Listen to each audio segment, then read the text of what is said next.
بسم اللہ الرحمن الرحیم۔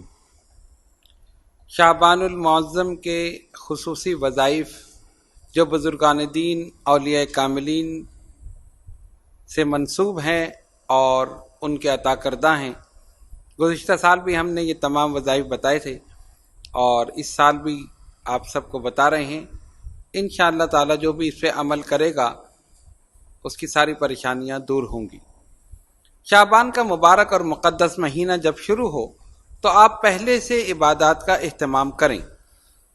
یکم شعبان سے 10 تاریخ تک یعنی 10 شعبان تک آیت کریمہ لا الہ الا انت سبحانک انی کنت من الظالمین یہ ہر نماز کے بعد 100 مرتبہ پڑھیں، یعنی 100 دانے کی تسبیح ہر نماز کے بعد پڑھیں۔ اول آخر درود شریف 11 مرتبہ، یہ یکم شعبان سے اور 10 تاریخ تک۔ اس کے بعد 11 تاریخ سے اور 20 تاریخ تک استغفر اللہ ربی من کل ذنب واتوب الیہ۔ اس کا طریقہ بھی یہی ہے کہ ہر نماز کے بعد 100 مرتبہ پڑھا جائے گا اور اول آخر درود شریف 11 مرتبہ۔ اور اگر کوئی ایک نشست میں 500 مرتبہ پڑھنا چاہے تو یہ بھی پڑھ سکتا ہے، یعنی اگر آپ ہر نماز کے بعد پڑھیں گے تب بھی 500 ہو جائے گا، کیونکہ ہر نماز کے بعد 100 مرتبہ پڑھیں گے، 5 نمازوں میں 500 مرتبہ ہو جائے گا۔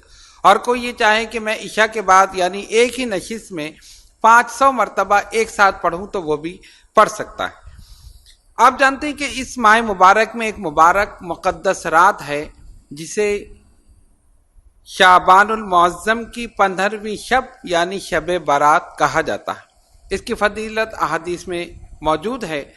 یہ رات ہم سب جاگ کر گزارتے ہیں، اپنے گناہوں کی معافی مانگتے ہوئے گزارتے ہیں، استغفار پڑھتے ہوئے گزارتے ہیں۔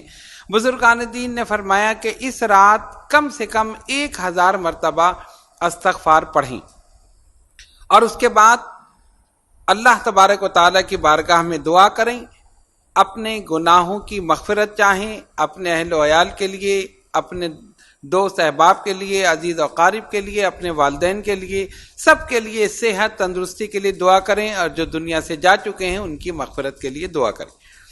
اس کے علاوہ اگر کوئی شخص 100 نفل اس رات میں پڑھ سکتا ہے تو اس طرح پڑھے کہ ثنا اور سورہ فاتحہ کے بعد سورہ اخلاص پڑھے، کم سے کم 40 نفل، اور اگر 100 نفل پڑھنا چاہیں تو بہت اچھا ہے، اس میں یہ پڑھے اور اس کے بعد پھر دعا کرے۔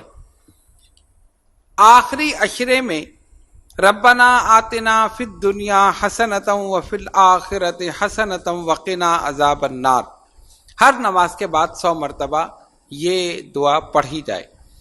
یہ تمام چیزیں وہ ہیں جو بزرگان دین اولیاء کاملین کے معمولات میں رہی ہیں، اور انہوں نے یہ فرمایا کہ اس مبارک مقدس رات میں اور اس مہینے میں اس طریقے سے اگر ان تمام اوراد کو پڑھا جائے گا تو اللہ تبارک و تعالیٰ انشاءاللہ تعالیٰ ضرور کرم فرمائے گا۔ نیت یہ رکھیں کہ اللہ تعالیٰ ہم سے راضی ہو جائے اور اس کی رضا ہمیں حاصل ہو جائے، وہ اپنے نیک اور برگزیدہ بندوں میں ہمارا نام شامل کر لے۔ یہ تمام چیز پڑھنے کے بعد ثواب نبی پاک علیہ الصلوۃ والسلام کی بارگاہ میں، پھر تمام بزرگان دین اولیاء کاملین کی بارگاہ میں، اور اس کے بعد اپنے گناہوں کی مغفرت اور صحت، سلامتی، پاکستان کی سلامتی اور عالم اسلام کی سلامتی کے لیے دعا کریں۔ اللہ تبارک و تعالی ہم سب کو عمل کی توفیق عطا فرمائے۔